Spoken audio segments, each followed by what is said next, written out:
কে বলেছে আমাদের মতন ছোট ছোট ইউটিউবারদের কথায় কোনো কাজ হয় না? এই তো হয়েছে, এই তো আবার বসে পড়েছে কাঁদতে, এক্সপ্লানেশন দিতে, তারপরে নিজেকে মহান প্রমাণ করতে আবারও বসে পড়েছে। তো চলো শুরু করা যাক। হ্যালো বন্ধুরা, কেমন আছো সবাই? আশা করছি তোমরা সবাই ভালো আছো, আর আমিও ভালো আছি। এইমাত্র টিয়ার একটা ভিডিও দেখলাম, তার আগে টিয়াকে রিলেট করে আমি গতকালকে একটা ভিডিও বানিয়েছি, আজকে দেখলাম টুনি বেবি আমাদের একটা ভিডিও বানিয়েছে। সব কিছু নিয়ে একসাথে কথা বলবো, ঠিক আছে? তো আমি যে ভিডিওটা বানিয়েছিলাম সেখানে আমি জাস্ট বলেছিলাম যে we want justice for our মানি। আমরা যেই টাকাটা ওকে সবাই মিলে দিয়েছি সেই টাকাটা যাতে যথাযথভাবে ব্যবহার করা হয়, যেই কাজের জন্য আমরা দিয়েছি সেটা যে শুধুমাত্র বিএমটির জন্যই ব্যয় করতে হবে এমনটা না, অসুস্থতা উপলক্ষে অসুস্থতার পেছনেই যেন এই টাকাটা ব্যয় করা হয়। কারোর ছাদ, কারোর মেঝে এইগুলো তৈরির জন্য যেন কাউকে টাকা দেওয়া না হয়। টাকাটা তোলা হয়েছিল মেন অসুস্থতাকে উদ্দেশ্য করে, তাই না? তো সেই বিষয়টা নিয়ে এবার এই যে রিমি রূপা ব্লগ, সেখান থেকে একটা ভিডিও আমাদের সামনে আসে। কিছু কথা এখান থেকে, কিছু কথা ওখান থেকে, কারণ সব কথা একসাথে রিলেটেড। আজকে পুরো পরিষ্কার করে তোমাদেরকে বলবো যে ধরিবাজ কত রকমের হয়, ধরিবাজ কত রকমের হয় সেটাই আজকে বলবো। তো প্রথমে বলি, রিমি রূপা ব্লগ থেকে রূপা আজকে একটা ভিডিও করেছে যেখানে কিনা ও পরিষ্কার বলেছে যে ওকে সাহায্য বাবদ 20,000 টাকা দেওয়া হয়েছে। কে দিয়েছে? টিয়া দিয়েছে। কোথা থেকে দিয়েছে? নিজের পার্সোনাল অ্যাকাউন্ট থেকে দিয়েছে, যেটা কিনা টিয়ার ভিডিওতে এইমাত্র দেখলাম যে টিয়া নাকি তার পার্সোনাল অ্যাকাউন্ট থেকে 20,000 টাকা দিয়েছে। পার্সোনাল অ্যাকাউন্ট থেকে 20,000 টাকা দিয়েছে। তার ছেলের অসুস্থতার জন্য আমরা যে টাকাগুলো দিয়েছি সেখান থেকে নাকি টাকা দেয়নি, ও নিজে থেকে একা 20,000 টাকা দিয়েছে ওকে কিছু কিনে খাওয়ানোর জন্য। একটা অসুস্থ বাচ্চা, তাকে কিছু কিনে খাওয়ার জন্য 20,000 টাকা দিচ্ছে, অথচ তার ট্রিটমেন্টের জন্য 3.5 লক্ষ টাকা বাকি। আচ্ছা, মেয়েটির মা কি করে? মেয়েটির মা কি টিআর থেকেও বেশি টাকা উপার্জন করে? টিআর থেকেও বেশি ফ্যান ফলোয়িং? না, তার মায়ের একটা চ্যানেল রয়েছে, মানে রিমির মায়ের একটা চ্যানেল রয়েছে যেটাতে কিনা 3,700 সাবস্ক্রাইবার দেখলাম। এখন হয়তো একটু বাড়তে পারে যেহেতু মানুষের শেয়ার করছে তাই। আমি গতকালকে যখন দেখেছি তখন 3,400 সাবস্ক্রাইবার ছিল। তো এই যে 3,700 সাবস্ক্রাইবার, ওই মহিলাটি কি করেন? লোকের বাড়িতে কাজ করেন। আমি ওনার মুখেই শুনলাম, ঠিক আছে? ওনার মুখেই শুনলাম যে উনি লোকের বাড়িতে কাজ করে। আর আমাদের টিয়া কি করে? আমাদের টিয়া হচ্ছে বিশাল বড় একজন ইউটিউবার, ব্লগার, যার মান্থলি ইনকাম, আমি একজন ইউটিউবার হয়ে বলছি, যার মান্থলি ইনকাম শুধুমাত্র ইউটিউবে ভিডিওর আর কি ভিডিওর পরিবর্তে শুধুমাত্র ভিউজ 1.5 থেকে 2 লক্ষ টাকা, সাথে তোমার প্রমোশনাল ভিডিও আলাগসে, সাথে ইউটিউব ফেসবুকের ইনকাম আলাগসে। সেই মহিলাটি পুরো দর্শকের মাথার উপরে পুরো বাড়ি মেরে 40 লক্ষ টাকা, অর্থাৎ দর্শকরাই 40 লক্ষ টাকা উঠিয়ে দেবে এই আশা নিয়ে ছেলের বিএমটি করানোর জন্য অ্যাডভার্টাইজমেন্ট দিয়েছিল। এখন এই বিষয়টাকে আরতি না বলে অ্যাডভার্টাইজমেন্ট বলাটাই শ্রেয় হবে। তো ছেলের অসুস্থতা নিয়ে একটা বিজ্ঞাপন দিয়েছিল, দিয়ে কিছু টাকা কালেক্ট করেছে, এবং সেই টাকা যেহেতু তাদের আপ টু দ্য মার্ক যায়নি, পৌঁছায়নি, তার জন্য ছেলের বিএমটিকে আর কি সাইডে রেখে পুনেতে গিয়ে একটা ট্রিটমেন্ট করে। আজকে সেই বিষয়টা নিয়ে আবারও কাঁদুনি গাইতে বসেছে কে? টিয়া। এত লোক এত কথা বলবে, প্লাস মেন ভান্ডা ফাটিয়ে দেবে যে মানে রূপা, তারপরে টিয়া ভিডিওতে সাফাই গাইতে বসবে না? এটা হতে পারে? এটা হতে পারে? সেই নাকে কান্না কাঁদতে বসে পড়েছে। কাদার কোনো প্রয়োজন ছিল না, কিন্তু তারপরেও কাঁদতে বসে পড়েছে। এই কষ্টটা আসল কষ্ট, এই যে কষ্টটা হচ্ছে না ওর, সেটা আসল কষ্ট। কিন্তু সেই কষ্টের কারণটা কি? টাকাগুলো দিয়ে দিতে হবে, এটাই হচ্ছে কষ্ট।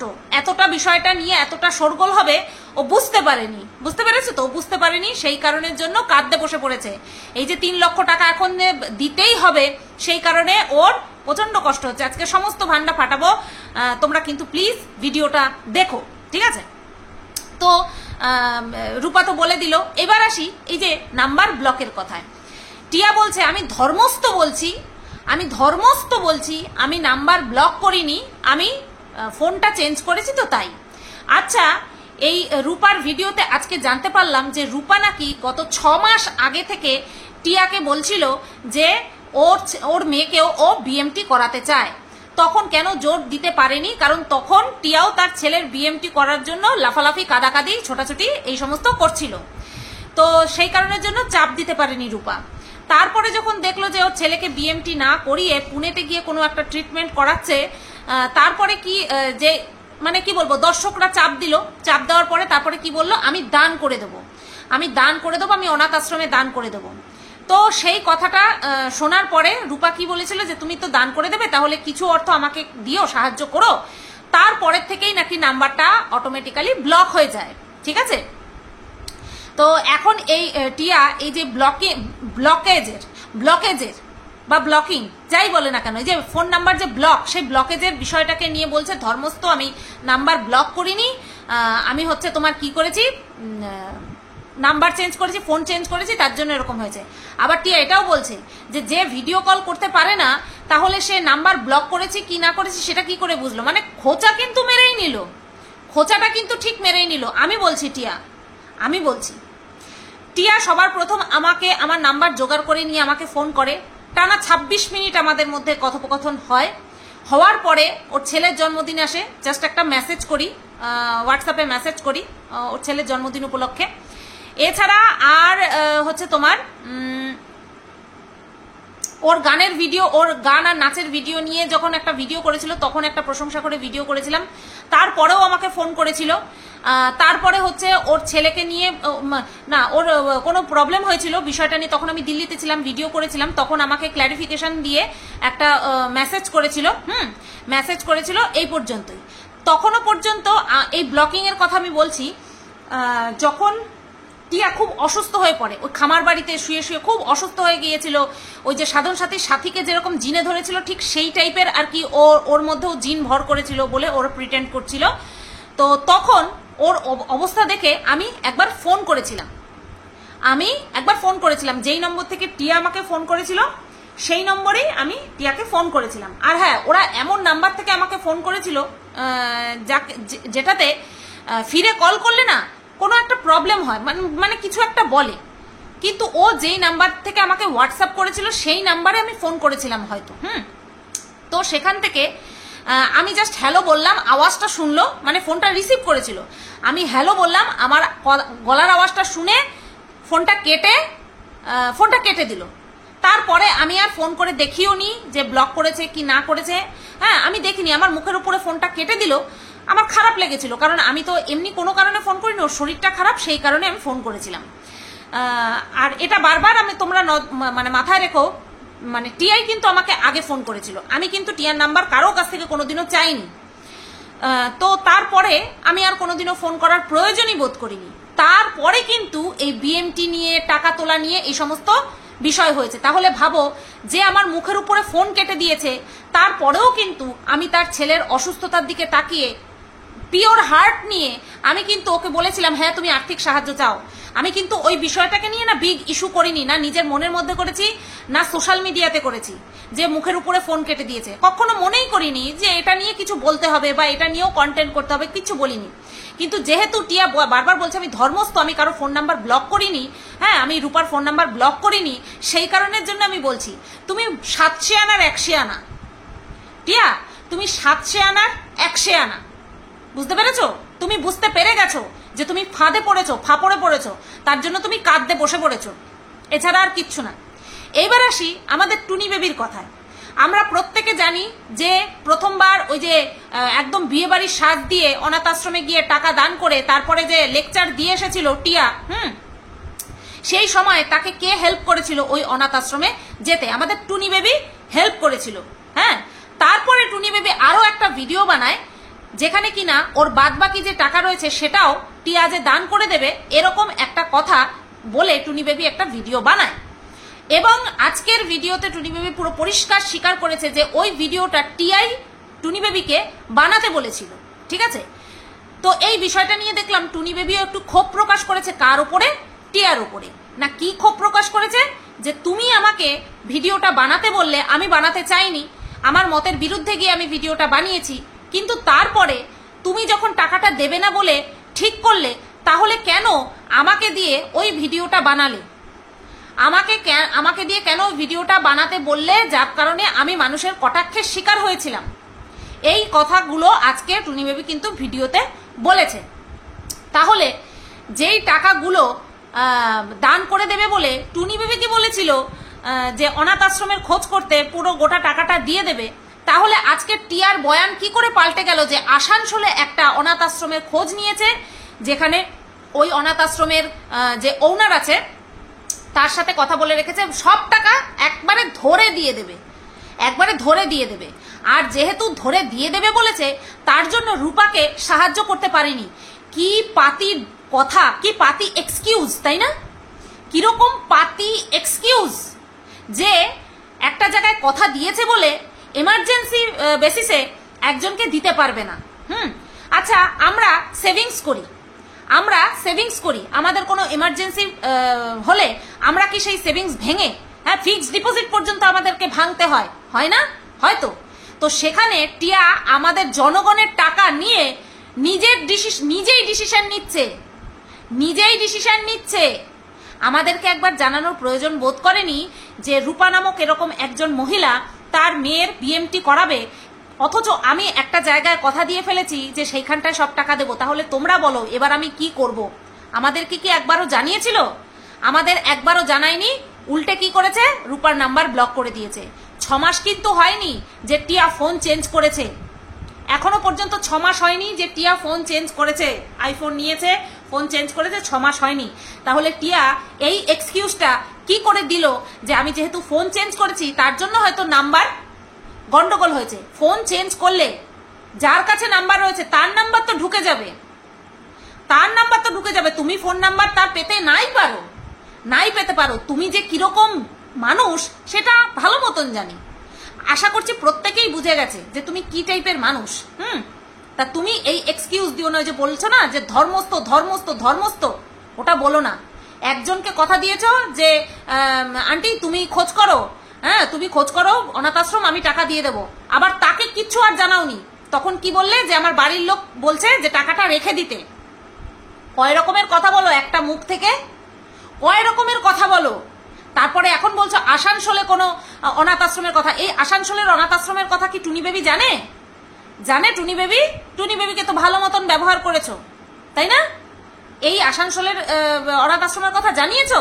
জানাওনি। প্রয়োজন শেষ তো ওখানে প্রয়োজন শেষ, তার জন্য তাকে জানানোর প্রয়োজন নেই। দর্শকদের কাছেও প্রয়োজন শেষ, তার জন্য দর্শকদের কাছেও আর প্রয়োজন নেই। লোকের টাকা তুলে বাটপাড়ি, মানুষের টাকা নিয়ে বাটপাড়ি, আবার সেই টাকা যখন একটা ভালো কাজে লাগাতে হবে সেটা নিয়েও কাঁদুনি গাইতে বসেছে। বুকটা ফেটে যাচ্ছে যে সেখানে টাকাগুলো দিয়ে দিতে হবে। আজকে আমি গ্যারান্টি দিয়ে বলতে পারি, রূপা যদি মুখ না খুলতো আজকে না এই কাঁদুনি গাইতে বসতো, না এই 3 লক্ষ টাকা দেওয়ার কথা আমাদেরকে বলতো। কারণ আমরা ভিডিও করতাম, ও তার ধারপাশ দিয়েও যেত না। ও দেখছে সবই, কিন্তু ও বলবে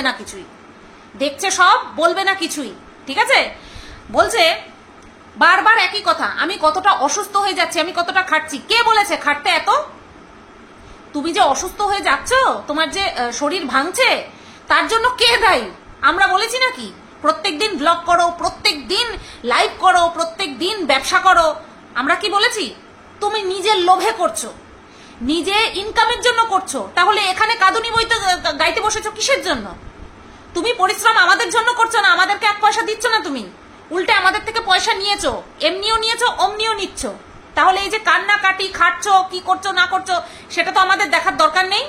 তোমার ব্যবসা তুমি তোমার মতন করো, তার জন্য তুমি কতটা খাবে, একসাথে কতটা খাবে, গলা পর্যন্ত খেয়ে তারপরে অসুস্থ হয়ে পড়ে থাকবে। এই যে বলছো আমার উপর দিয়ে বিরাট একটা ঝড় যাবে, কে দায়ী তার জন্য?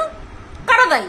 কেউ একজন অসুস্থ হয়ে গেলে এক্সট্রা লোড নেওয়ার জন্য, কাজের জন্য, পয়সা ইনকামের জন্য যদি কেউ অসুস্থ হয়ে যায়, তার জন্য কে দায়ী হতে পারে? তুমি তো ডাইরেক্ট আমাদেরকে দায়ী করছো, এমন করে কান্নাকাটি করছো যেন আমাদের জন্য হচ্ছে। এবার আসি তোমার ছেলের কথায়, যে তোমার ছেলের জন্য তোমাকে বারবার কেউ একজন বলেছে যে একবার পুনেতে গিয়ে দেখে এসো। এই কথাটা আঁচল পাতার আগে মনে ছিল না? আঁচল পেতে মানুষের কাছ থেকে টাকা চাওয়ার আগে তোমার মনে ছিল না যে আমাকে যে বিএমটি করাতে বলছে ডাক্তার, তার পেছনে এত % সাকসেস রেট, এত % বিপদ আছে, এগুলো তখন মাথায় খেলেনি? দর্শকদের কাছ থেকে টাকা তুলে নিয়ে তারপরে চিকিৎসার কত % সাকসেস রেট, কত % বিপদের ঝুঁকি রয়েছে, তারপরে সেগুলো নিয়ে কালচার করতে বসেছো? হ্যাঁ, বাজার থেকে জিনিস কিনে এনে তারপরে ভাবছো রান্না করব কি রান্না করব না। সেটাও তুমি তোমার টাকা দিয়ে করতেই পারো, এনে ফেলে পচে যাবে রেখে দাও, পচে গেলে ফেলে দিতে পারো, সেখানে কেউ কিচ্ছু বলতে যাবে না।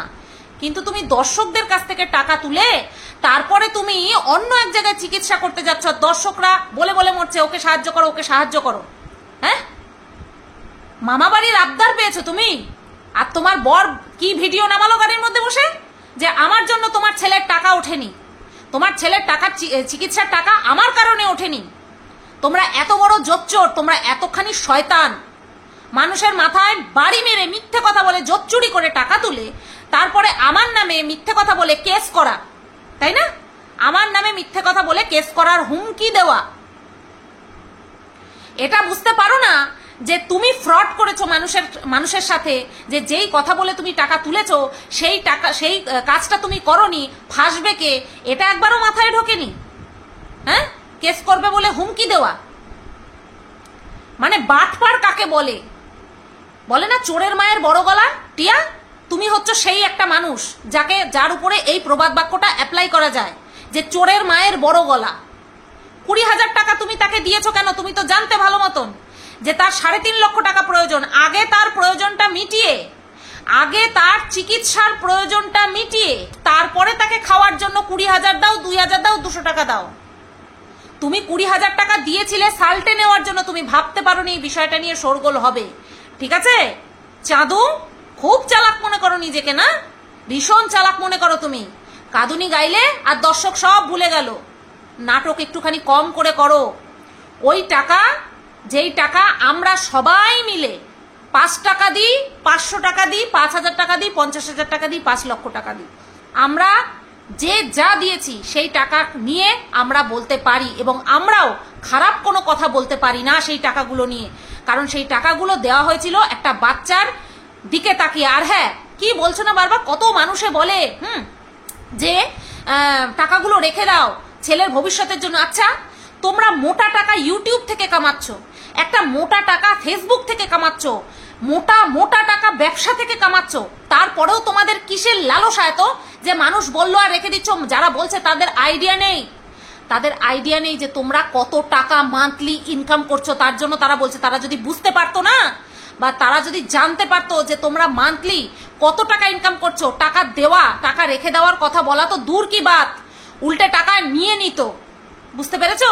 টাকা নিয়ে নিত। হ্যাঁ, বিএমটি করাবো বলে বলে মানুষের মাথা নষ্ট করে দিয়েছো। তুমি নিজের মুখে বলেছিলে যে 2 সপ্তাহের মধ্যে যদি টাকা না ওঠে, 2 সপ্তাহ না 2 মাস এরকম একটা বলেছিল, 2 সপ্তাহ না 2 মাস এরকম একটা টাইম টেবিল দিয়ে তুমি বলেছিলে যে এর মধ্যে যদি টাকা না ওঠে তাহলে বিএমটি করাবো না। তুমি ডিসাইডেড ছিলে, তোমরা ডিসাইড করেই নিয়েছিলে যে পুরো বিএমটির টাকাটা যদি সোশ্যাল মিডিয়া থেকে ওঠে তাহলেই বিএমটি করাবো, নতবা বিএমটি করাবো না। আর এই যে কথা বলছো না যে এতদিন ধরে রক্ত দিতে হচ্ছে না, আমরাও চাই যাতে বাচ্চাটা সুস্থ থাকে, তোমার বাটপাড়ির কোনো রকম কোনো প্রভাব ওই তোমার বাচ্চাটার উপরে যেন না পড়ে, আমরা এটাই চাই। কিন্তু এখনো মানে কি বলবো, সবকিছুতে হঠকারী সিদ্ধান্ত বলা বা হঠকারী কথা বলাও ভালো না। ছেলের চিকিৎসা চলছে তো চলুক, আমরা স্পিরিটের মতন তখনই প্রচার করব যখন দেখব যে তোমার ছেলে আগামী 2 বছর পর্যন্ত রক্ত দিতে হয়নি এবং সব দিক থেকে সুস্থ আছে। যদি তুমি কোনো বিষয় না চেপে যাও তো ঠিক আছে, কারণ চেপে যাওয়া তোমার অভ্যাস। যখন যেটা বললে তোমার লাভ হবে, যেটা বললে তুমি বেঁচে যাবে, তখন তুমি সেইভাবেই রিয়াক্ট করো। তাই তোমার ছেলের সাথে কোনো সাইড এফেক্ট হচ্ছে কিনা তুমি যদি আমাদেরকে না জানাও, আমরা জানতেও পারবো না। আর তোমার মতন মিথ্যাবাদীর মানুষের কথা আমরা স্পিরিটের মতন প্রচার করব, আর মানুষের যদি লাভ না হয়, যদি ক্ষতি হয়ে যায়, তখন তার দায় কে নেবে? যে নিজের ছেলের চিকিৎসা নিয়ে মিথ্যে কথা বলতে পারে, সে তার ছেলের সুস্থতা অসুস্থতা নিয়ে যে আমাদেরকে মিথ্যে কথা বলবে না, তার কি গ্যারান্টি যে তোমার কথা আমরা স্পিরিটের মতন ছড়াবো? কেন ছড়াবো? কেন ছড়াবো? তুমি সত্যি কথা বলো। বারবার 14 বার ঢোক গিলে গিলে কথা বলছো। হ্যাঁ, কবার ঢোক গিলেছি একটা কথা বলতে গিয়ে? তোমার 14 বার ঢোক গিলতে হয়। টাকাগুলো দিতে হবে, ফেটে হাতে চলে আসছে। কলিজা কলিজা ফেটে হাতে চলে আসছে, ওর জন্য কান্নাটা বেরোচ্ছে। ঠিক আছে, ভাবছিল মানুষ তো ভুলে গেছে, আরে টাকার কথা তো কেউ অনেকদিন তোলে না, টাকার কথা তো কেউ অনেকদিন তোলে না, টাকার কথা বললেও সেটাকে তো হজম করে নিচ্ছি। এইবার আর হজম করতে পারেনি গো, এইবার আর হজম করতে পারেনি। যাই হোক, আমাদের এই চাপ দেওয়াতে বা রূপার ভিডিও করাতে এই যে টাকাটা একটা ভালো জায়গায় যাচ্ছে, এতে আমরা খুব খুশি, এতে আমরা ভীষণ খুশি। ঠিক আছে, স্পিরিটের মতন ছড়িয়ে দেব। যে চিকিৎসা নিয়ে মিথ্যে কথা বলে, যে সে শরীর খারাপ নিয়ে সুস্থতা অসুস্থতা নিয়ে মিথ্যে কথা বলবে না, তার কি গ্যারান্টি আছে যে তোমার কথা আমরা ছড়াবো? বইই গেছে ছড়াতে। ডাক্তারবাবু আছেন, ডাক্তারবাবু আছেন, পেশেন্ট যাবে ডাক্তারের কাছে, ডাক্তারবাবু বলে দেবেন যে সেই পেশেন্টের জন্য কোনটা ভালো কোনটা খারাপ। আমরা তোমার মতন পোদ্দারি করব না। তুমি যেমন পোদ্দারি করো, গিনিপিগের মতন এক্সপেরিমেন্ট করো, আমরা ওই সমস্ত কিছু করব না। যদি কেউ আর্থিক সাহায্য চায় ভেবে চিনতে দেব, তারপরে ডাক্তারবাবু বুঝে নেবেন। এসেছে বড় বড় বাটলিং মারতে। হ্যাঁ, এটা স্পিরিটের মতন ছড়িয়ে দাও। মানুষের কাছ থেকে মিথ্যে কথা বলে টাকা নেয়, তারপরে সেই টাকার উপরে বাটপাড়ি দেখায়। সাহস কত বড়! আবার কেউ কিছু বললেই কাঁদুনি গাইতে বসে পড়ে। কর্কশ্বরে বলেছে, যথেষ্ট ভদ্রভাবে বলেছে। অন্য কেউ হলে আচ্ছা করে বদনাম করে দিত, আচ্ছা করে বদনাম করে দিত অন্য কেউ হলে। কি কি দেখার জন্য ভিডিও কল করেছিলে? আদৌ ঠিক জায়গায় টাকাটা দিচ্ছ কিনা? না, নিজে মিথ্যাবাদী তো, তাই অন্য কারোর কথায় সহসা বিশ্বাস করতে পারো না। এটাই হচ্ছে বিষয়। নতুবা আমরা তোমার মতন মিথ্যাবাদীকে এক কথায়, তোমার এক কথায় আমরা সবাই মিলে সাহায্যের হাত বাড়িয়ে দিয়েছি, কিন্তু তুমি তার মিস ইউজ করেছো। তুমি নিজে মিস ইউজার বলে তুমি অন্য কেউ ভেবেছো যে এও হয়তো মিথ্যে কথা বলছে।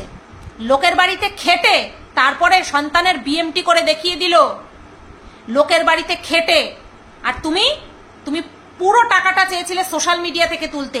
লোভী, লোভী কোথাকার ছেলে।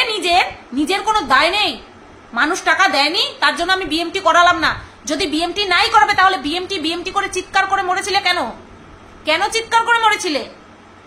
এরকম সময় আরো আসবে, ভগবান ওপরে আছে। আর যারা বলছে না যে টাকাগুলো রেখে দিতে, তাদেরকে বলবো যারা নিডি পিপল, সেই নিডি পিপলকে দেওয়ার জন্য আমরা প্রত্যেকবার আওয়াজ তুলবো, প্রত্যেকবার আওয়াজ তুলবো। ওর যথেষ্ট আছে, ওর যথেষ্ট আছে, ওর অনেক আছে। এই ব্যবসা থেকে কি পরিমাণ লাভ করছে তোমাদের কোনো আইডিয়া নেই। ঠিক আছে, কোনো রকম কোনো আইডিয়া নেই। তাই যারা বলছো তারা বেকুবের মতন কথা বলো না। তো চলো বন্ধুরা, ভিডিওটা এই পর্যন্তই রাখলাম। আমি ভীষণ খুশি যেদিন 3 লাখ টাকা যাবে। আর আমার তো 1 পয়সা দিয়েও বিশ্বাস হয় না যে টিয়া 20,000 টাকা নিজের অ্যাকাউন্ট থেকে ওখানে দিয়েছে, ওই রূপাকে দিয়েছে। কখনো বিশ্বাস হয় না। আর সবচেয়ে ভালো কথা যে রূপা টাকা মানুষের কাছে চেয়ে ডাইরেক্ট হসপিটালের অ্যাকাউন্ট দিয়ে দিয়েছে, নিজের অ্যাকাউন্ট দেয়নি। এদের মতো নিজের অ্যাকাউন্ট দেয়নি। ওরা চিকিৎসায় নেমে তারপরে মানুষের কাছে হাত পেতেছে, আর এরা চিকিৎসা করার আগেই মানুষের কাছ থেকে লুটে নিয়েছে। তো সন্দেহ তো হবেই না, সেই কারণেই ভিডিও কল করেছিল দেখার জন্য যে সত্যি সত্যি আমার মতন ফ্রড কেস না তো। চলো সবাই ভালো থেকো, সুস্থ থেকো। ভিডিওটা কেমন লাগলো অবশ্যই কমেন্ট করে জানিও। Tata, good night.